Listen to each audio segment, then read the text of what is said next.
उस दिन सुबह सुबह शिल्पी जैन जो है वो अपने कंप्यूटर क्लास के लिए रिक्शे में बैठ के जा रही थी। तभी उस रिक्शे को ओवरटेक किया एक कार ने, और जल्द ही जब कार का शीशा खुला तो उसमें एक ऐसा शख्स शिल्पी को दिखा जिसे वो जानती थी। वो गौतम का दोस्त था जिसने उससे ये कहा कि रिक्शे में कहाँ जा रही हो, आओ मेरी गाड़ी में बैठो, मैं तुमको क्लासेस छोड़ देता हूँ। क्योंकि शिल्पी जानती थी उस शख्स को, वो गौतम का दोस्त था। शिल्पी ने मतलब बिल्कुल भी झिझक नहीं दिखाई, रिक्शा को साइड में वहीं पे छोड़ा, उसको पे किया और वो उस गाड़ी में बैठ गई, और गाड़ी में बैठ के वो दोनों वहाँ से निकल लिए। जल्द ही वो शख्स जो है वो गाड़ी को लेके जा रहा था। चलते चलते उसने गाड़ी को दूसरी दिशा में मोड़ दी, उस दिशा में मोड़ दी जिस तरफ क्लास नहीं थी। जैसे ही शिल्पी ने ये देखा, शिल्पी को ये बात खटकी। शिल्पी ने पूछा कि मतलब गाड़ी को तुमने ऐसे फुलवारी शरीफ की तरफ क्यों मोड़ दिया है, क्योंकि वो फुलवारी शरीफ की तरफ गाड़ी को मोड़ दी गई थी। और तब उस शख्स ने शिल्पी से ये कहा कि हम लोग एक गेस्ट हाउस जा रहे हैं, वाल्मी गेस्ट हाउस जिसका नाम है, वहाँ जा रहे हैं और गौतम वहीं पे है। उसी ने बोला कि मैं तुमको वहाँ पे लेके जाऊँ।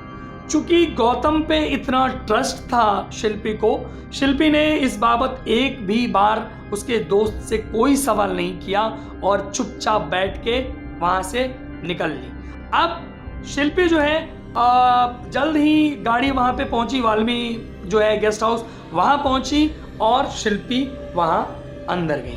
और जैसे ही वो अंदर गई वो शॉक्ड हो गई, क्योंकि वहाँ उनका जो बॉयफ्रेंड कहें, प्रेमी कहें, गौतम वो था ही नहीं। इधर दूसरी ओर गौतम को इस बात की भनक लग गई कि दरअसल शिल्पी को वाल्मी गेस्ट हाउस लेके जाया गया है, और ये सुनते ही मानो उसके हाथ पैर ठंडे पड़ने लगे, क्योंकि उसको मालूम था कि वाल्मी गेस्ट हाउस में क्या होता है। दरअसल वो गेस्ट हाउस अय्याशी का एक अड्डा माना जाता था, जहाँ पे जितने भी सफ़ेद पोश थे, नेता और ऐसे लोग जो वाइट कॉलर जिसको बोलते हैं, वो सारे लोग अय्याशी करते थे। ऐसे में गौतम को ये बात बुरी तरीके से खटकने लगी कि ज़रूर शिल्पी के साथ कुछ गलत होने वाला है। जैसे ही उसको इस बात की भनक लगी, वो फौरन वहाँ पे मतलब जो वाल्मी गेस्ट हाउस है वहाँ पे पहुँचा, और जैसे ही वहाँ पहुँचा उसने देखा कि वहाँ पे बहुत सारे जो नेतागण या वाइट कॉलर हैं, कहा तो ये भी जाता है कि उसमें साधु यादव भी मौजूद थे, ऐसा कहा जाता है। मतलब लोगों में ये मतलब एक थ्योरी ये भी चलती है, तो वो भी मौजूद थे, और वो सब लोग मिलकर शिल्पी के साथ जबरदस्ती करने की कोशिश कर रहे थे। ये देखते ही गौतम जो है वो आग बबूला हो गया, मतलब उसने इस बात का विरोध किया। हालांकि जितने भी लोग थे सब उससे रसूखदार थे, पावरफुल थे, तो जल्द ही जो उसका गुस्सा था वो प्लीडिंग में वो मतलब बदल गया। लेकिन ना तो उसके गुस्से का ना ही उसके प्लीडिंग का कोई भी फ़ायदा हुआ, और उन सारे लोगों ने मिलके शिल्पी का रेप किया।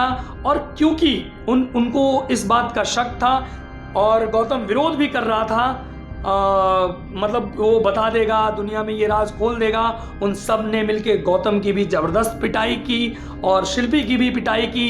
यही कारण था कि शरीर पे जूतों के और पिटाई के निशान जो लोग कहते हैं वो सारे भी मौजूद थे।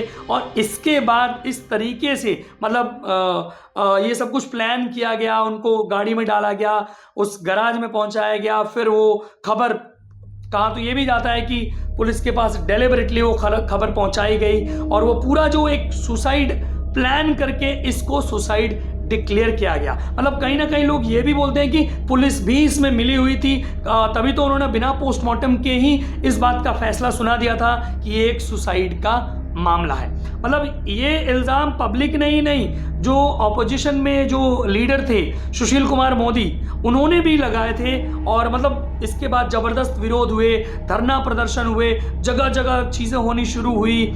और उसके बाद क्या हुआ कि 2 महीने जो इस चक्कर में गुजरे, और चूंकि दबाव बनने लगा राबड़ी देवी सरकार पे, लालू यादव थे नहीं, वो जेल में थे, तो मजबूर होके ये केस जो है राबड़ी देवी मतलब राज्य सरकार ने CBI को सौंपने का फैसला कर लिया।